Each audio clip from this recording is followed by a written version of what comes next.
이번에는 섹터 컨디션 시간입니다. 중소형주 전략에 대해서 알아볼 텐데요. 아무리 어려운 환경이라도 막강한 비즈니스 모델과 그리고 따박따박 이익을 내는 기업들이 있습니다. 이런 기업들 잘 찾아서 투자를 해야 되는 시기인데 이분이 바로 그런 기업을 꾸준히 발굴해내는 능력이 뛰어납니다. 현 시점에서의 중소형주 전략 이분 모시고 자세한 얘기 나눠보겠습니다. 정홍식 이베스트 투자증권 스몰캡 담당 애널리스트입니다. 안녕하세요. 안녕하세요. 네, 저 개인적으로는 지금 장에 정홍식 연구원 같은 종목이 딱 좋아 보인다라는 생각을 가져서 섭외를 했는데 정말 그럴지는 한번 얘기를 나눠보도록 하겠습니다. 예. 첫 번째 질문은 지금까지 중소형주 모든 어떤 종목별로의 순환매라는 거는 뭐 그림, 뭐 스토리 이렇게 가는 건 맞는데 1월부터 지금까지 시장이 워낙 부진하다 보니까 그 안에서 꿈과 희망을 찾는 논리대로 한 일주일도 안 가는 어떤 빠른 어떤 교체 매매가 있었거든요. 근데 4월부터는 뭔가 실적 시즌도 시작됐고 그래서 숫자를 챙겨보기 시작하지 않을까. 그러면 중소형주도 소위 말하는 테마나 이런 어떤 스토리텔링보다는 실적 장세, 실적과 관련된 종목으로 이전될 것 같아요.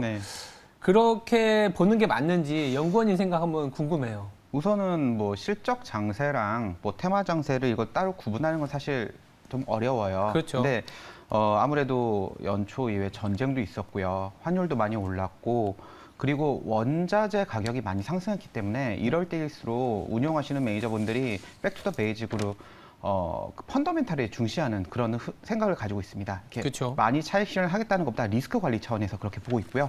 거기다 지금 현재 실적 시즌이기 때문에 실적에 대해서 관심도 훨씬 높아져 있어요. 그래서 제가 보기에는 단기적인 시각으로 놓고 봤을 때는 실적이 YY로 크게 개선되는 기업들이 아무래도 주가 퍼포먼스는 좀 더 좋지 않을까라는 생각이 들어서 실적 위주로 좀 보셔야 될 것 같고요. 특히나 중소형주 같은 경우는 5월 이제 중순이죠. 이번에는 5월 15일이 일요일이라 5월 16일이 마감일 텐데 아마 13일이나 16일 날 실적 발표를 많이 할 거예요. 그때 주가 변동성이 좀 높지 않을까 그렇게 보고 있습니다. 실적 시즌이 시작되긴 했지만 중소형주 같은 경우에는 조금 뒤에서 많이 발표하기 거의 때문에 마무리될 때 많이 한 달 반이라는 시각이 남아 있는데 그렇다면 4월 중소형주 투자 컨셉 연구원님만이 갖고 있는 종목 선정 기준이 좀 있을 것 같아요. 그걸 기준을 조금 제시해드리면 앞으로 한 달 동안 계속 중소형주를 발굴해내는 하나의 어떤 가이드가 되지 않을까라는 생각이 들거든요. 한 달이 아니라 앞으로 계속 이렇게 보셔도 괜찮을 것 같은데 그 기업이라는 게 실적이 단기적으로 올라갔다 떨어졌다 그렇지 않습니다. 한번 올라가면 좀 계속 올라가고 떨어지면 계속 떨어지고 그런 현상을 좀 보이고 있어요. 그래서 앞으로 실적이 좋아질 기업, 사실 주가가 올라갈 기업을 찾는 거는 어렵고요. 그렇죠. 그거보다 조금 더 할 만한 게 실적이 올라갈 만한 기업을 찾는 건데 앞으로 좋아질 만한 기업을 찾는 거는 또 어려워요. 그래서 아주 단순하게 현재 성장하고 있는데 그 성장하고 있는 이유를 한번 파악해 보시는 거예요. 그게 맞다면, 그게 현재 상황도 이어진다면 앞으로도 이러한 흐름이 이어지지 않을까 그렇게 보시면서 접근하시는 거를 좀 권해드리고요. 그리고 가장 기본적으로 비싸지 않은 기업들을 좀 보시는 거. 그걸 좀 권해드립니다. 실적 시즌에는 조금 더 민감하게 작용하지만 길게 놓고 봤을 때는 이렇게 보시는 걸 좀 권해드립니다. 그러니까 항상 이제 미래를 바라보면서 투자하는 건 맞지만 미래를 예측한다는 게 얼마나 어렵습니까? 어렵습니다. 얼마나 어렵고 또 예측은 했지만 또 주가라는 건 또 그렇게 움직이지도 않고 참 어렵죠. 그러다 보니까 이제 잘 맞추고 그림을 잘 그리고 주가까지 이제 소위 말하는 자본 차익을 얻으면 상당한 스타가 되기도 하고 어떤 자수성가의 어떤 기준이 되기도 하는데 그거보다 그냥 지금 실적이 잘 나온 기업들 그리고 그 잘 나온 배경이 우리가 납득할 만한 이유면 뭐 이를테면 일시적인 특수 상황으로 인해서 올라온 게 정말 지속이 될지 뭐 이런 것들을 체크하는 거잖아요. 그래서 그렇습니다. 지금 현재 성장하는 기업에 좀 집중하자라는 얘기를 드렸는데 그렇다면 좀 연결된 얘기일 수도 있는데 3월 말에 이제 자료를 한번 내셨거든요. 저희 그 월보라고 해서 월간 자료를 냈는데 특이하게 또 어떤 그때마다의 이 어떤 시장이 화두가 되는 테마를 갖고 오시잖아요. 이번에는 디지털 엑스레이였나? 그거 갖고 오셨는데 그 기업들이 정말 아까 말씀하신 기준에 부합하는 건지 아니면 그냥 단기적으로 뭐가 모멘텀이 있어서 갖고 온 건지 그것도 좀 궁금해요. 디지털 엑스레이 부분에 대해서 좀 설명을 드릴게요. 저도 이번에 월보 작성하면서 고민해봤던 게 실적이 좋아지는 기업들을 찾고 싶었어요, 우선은. 네. 근데 앞으로 좋아질 기업을 찾는 건 힘드니까 방금 말씀드렸던 바와 같이 매년 성장하는 기업들을 좀 살펴봤습니다. 그래서 디지털 엑스레이에 관련된 산업을 영위하는 국내 기업들이 다 합산 매출액을 놓고 봤을 때 네. 매년 성장해요. 매년. 네. 그 이유는 시장이 성장하기 때문에 그렇습니다. 참고로 디지털 엑스레이에 대해서 좀 더 설명을 드리면 네네네. 디지털 엑스레이 말 그대로예요. 한국말 그대로. 기존에 저희 엑스레이 필름에다 껴가지고 뭐 저희 그 형광등 같은 데서 이렇게 그림으로 어떤 필름을 인화해서 보여줬잖아요. 네. 지금 안 그래요. 지금 정형외과 가서 보시면 정형외과든 어디든 가서 딱 찍고 나서 바로 모니터로 보여줍니다. 이게 다 디지털화되어 있는 거예요. 그렇죠. 그렇기 때문에 이런 디지털 엑스레이라는 산업이 사실 아주 오래된 건 아니지만 생겨나서 고성장하고 있다라고 보시면 될 것 같습니다. 그럼 디지털 엑스레이가 왜 성장을 하고 있느냐? 네. 글로벌하게 성장하고 있는데 크게 두 가지로 나눠서 보면 첫 번째, 우리나라, 뭐 일본, 네. 그리고 미국 이렇게 약간 디지털 엑스레이가 이미 많이 침투된 국가들도 성장을 하는데 이유는 저희 엑스레이 건강검진을 비롯해서 약간 네. 고령화에 따라서 더 많이 찍게 돼요. 그래서 방사선 선량을 줄이는 게 중요합니다. 그래서 한 번 도입됐다고 끝나는 게 아니라 계속 교체가 됩니다. 그래서 지속적인 수요가 발생하고 있다라고 보시면 될 것 같고요. 두 번째는 뭐 이건 좀 더 이해하기 쉬울 거예요. 그런 선진국이 아니라 동남아라든가 네. 아니면 중국 그렇죠. 그렇게 약간 의료적인 체계를 더 재정비하고 더 발전할 수 있는 국가들은 아직도 필름 방식 많이 사용하고 있어요. 디지털로 대체가 빠르게 되고 있기 때문에 글로벌리하게 다 성장하고 있다고 보시면 될 것 같아요. 그래서 저는 뭐 특정 어떤 기업 그런 거보다도 사실은 이 산업 자체가 성장하고 있기 때문에 이런 기업들을 좀 보자라고 말씀드리고, 근데 이런 디지털 엑스레이를 뜯어보다 보면 네. 약간 어려운 단어 같은 게 하나 나오는데 그 디텍터라는 단어가 나와요. 디텍터. 네, 약간 생소하실 거예요. 다들. 네. 그게 뭐냐면 디지털 엑스레이라는 거 아마 엑스레이 다 찍어보셨겠지만 까만 판에다가 뭐 이렇게 손바닥 같은 걸 딱 네, 올려놓고 그렇죠. 십자가 모양으로 돼 있어요. 그 노트북만한 거. 네, 그게 네, 네. 디텍터예요. 그게 뭐냐면 그러니까 피사체가 X선을 투과한 걸 갖다가 빛의 신호를 전기적 신호로 바꿔주는 겁니다. 핵심 부품이라고 보시면 될 것 같아요. 디지털 엑스레이. 과거에 필름을 대체한다고 보시면 될 것 같고요. 그게 왜 중요하냐면 굳이 비유를 하자면 자동차로 따지면 엔진 같은 역할입니다. 그래서 이 디텍터가 모든 디지털 엑스의 성능을 좌지우지해요. 그래서 그 디텍터를 전문적으로 만드는 기업들과 그리고 이 디텍터를 사와서 조립을 해가지고 시스템을 만드는 업체 그렇게 나눠진다라고 보시면 될 것 같고요. 기업을 굳이 이렇게 네. 분류해서 말씀드리자면 뭐 레이언스라는 회사가 있고요. 레이언스. 네, 그리고 뷰웍스라는 회사가 있고, 뷰웍스. 그다음 DR텍이라는 회사가 있어요. 다 DR텍이요? DR텍. 네, 그 회사들이 지금 방금 전에 말씀드린 그 디텍터를 제조하는 업체들이에요. 네, 그리고 이 디텍터를 가지고 와서 이제 디지털 엑스레이 완제품을 만드는 회사들은 뭐 많이들 알고 계신 바텍이라는 회사가 있고요, 레이라는 회사가 있고, 그다음에 DR잼이라는 회사가 있고, 제노레이라는 회사가 있습니다. 저희 자료에 다 넣어놨기 때문에 기업명들은 다 보시면 될 것 같고, 이 기업들이 성장하고 있는 뭐 각각의 기업들을 떠나서 성장하고 있는 가장 큰 이유는 방금 말씀드린 큰 그림에도 있지만 현재 다른 게 있어요. 예를 들어서 레이언스, 뷰웍스, 뭐 바텍 이런 세 개 기업에 대해서 이번 얼부에 적어놨는데 첫 번째 투자 포인트가 다 똑같아요. 뭐죠? 이유가 치과예요. 치과? 덴탈이요. 네. 저희 보통 그 대학 진학할 때도 네. 치대랑 의대랑 따로 가죠. 나눠져 있잖아요. 네. 네. 그렇듯이 이쪽도 덴탈 부분과 메디컬 부분이 또 따로 있습니다. 네. 근데 덴탈 부분이 고성장해요. 그거는 글로벌리하게 임플란트가 되게 빠르게 확대되고 있고 고령화에 따라서 치아에 대해서 약간 치료가 더 빨리 되고 있기 때문에 네. 이 치과용 디지털 엑스레이의 수요가 굉장히 빠르게 성장하고 있습니다. 이 부분이 특이한 건 뭐냐면 의료용은 그냥 단면을 이렇게 딱 찍으면 되는데 네. 치과 쪽은 3D로 모형을 다 만들어야 돼요. 그렇기 때문에 기술적으로도 좀 필요하고 구현 방식도 다르고 그런 상황에서 시장이 굉장히 빠르게 성장하고 있다라고 보시면 될 것 같습니다.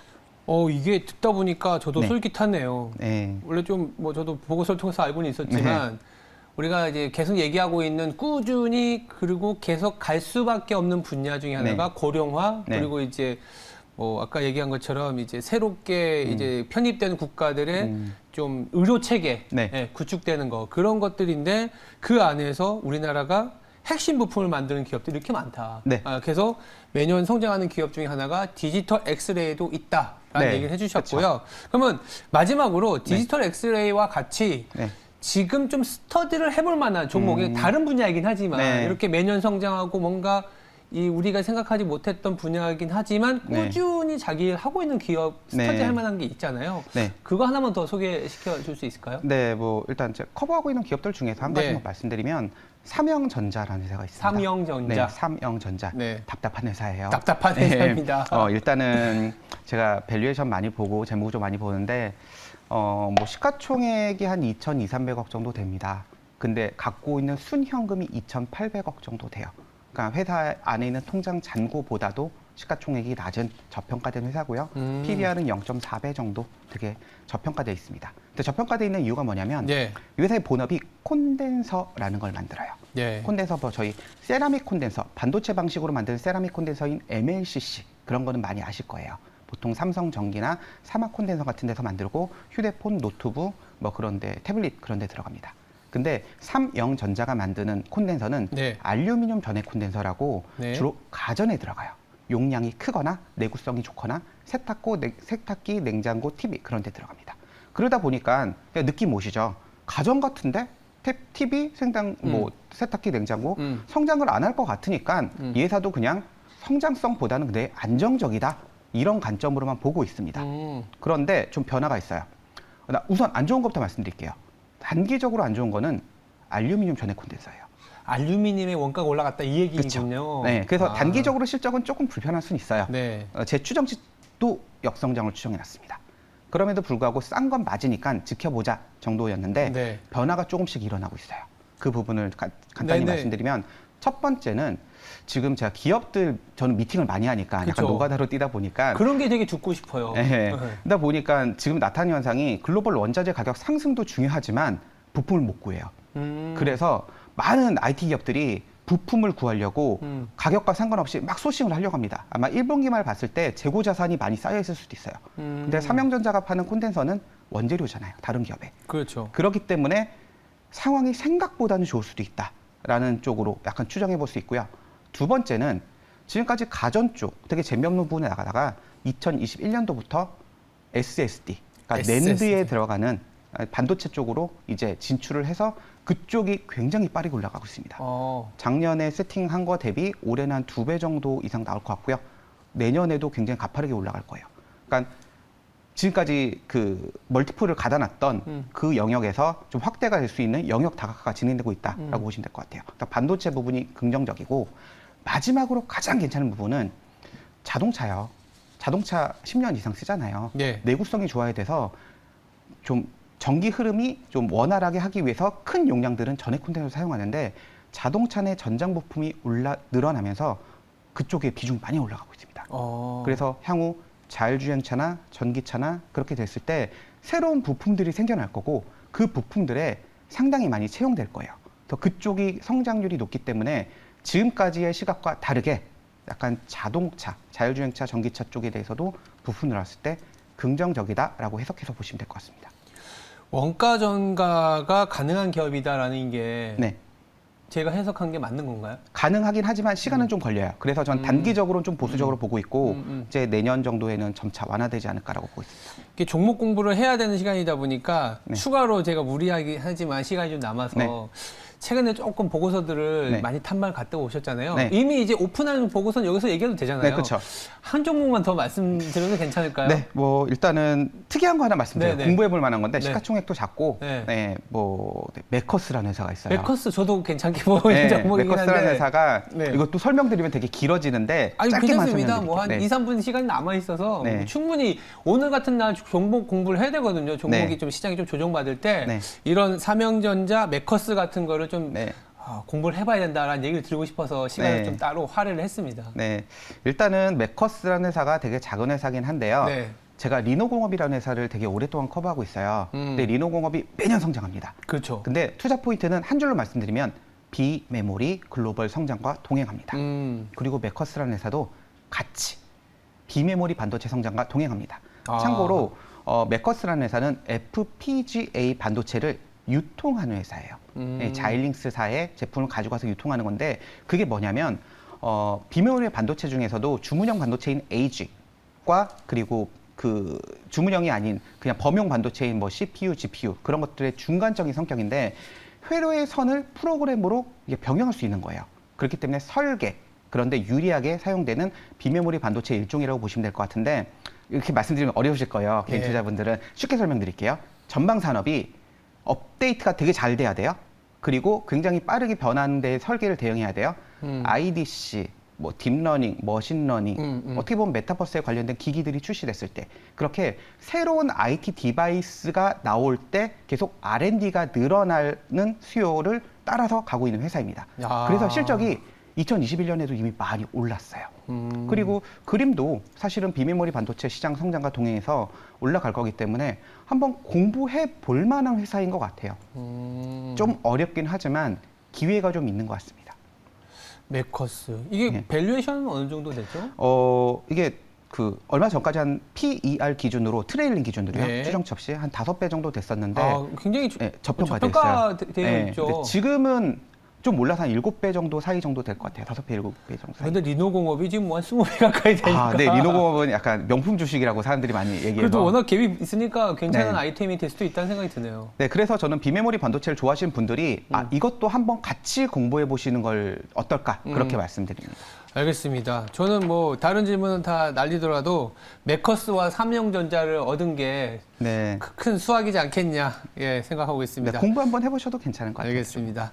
지금까지 이베스트 투자증권의 정홍식 스몰캡 파트장이었습니다. 감사합니다. 네, 감사합니다.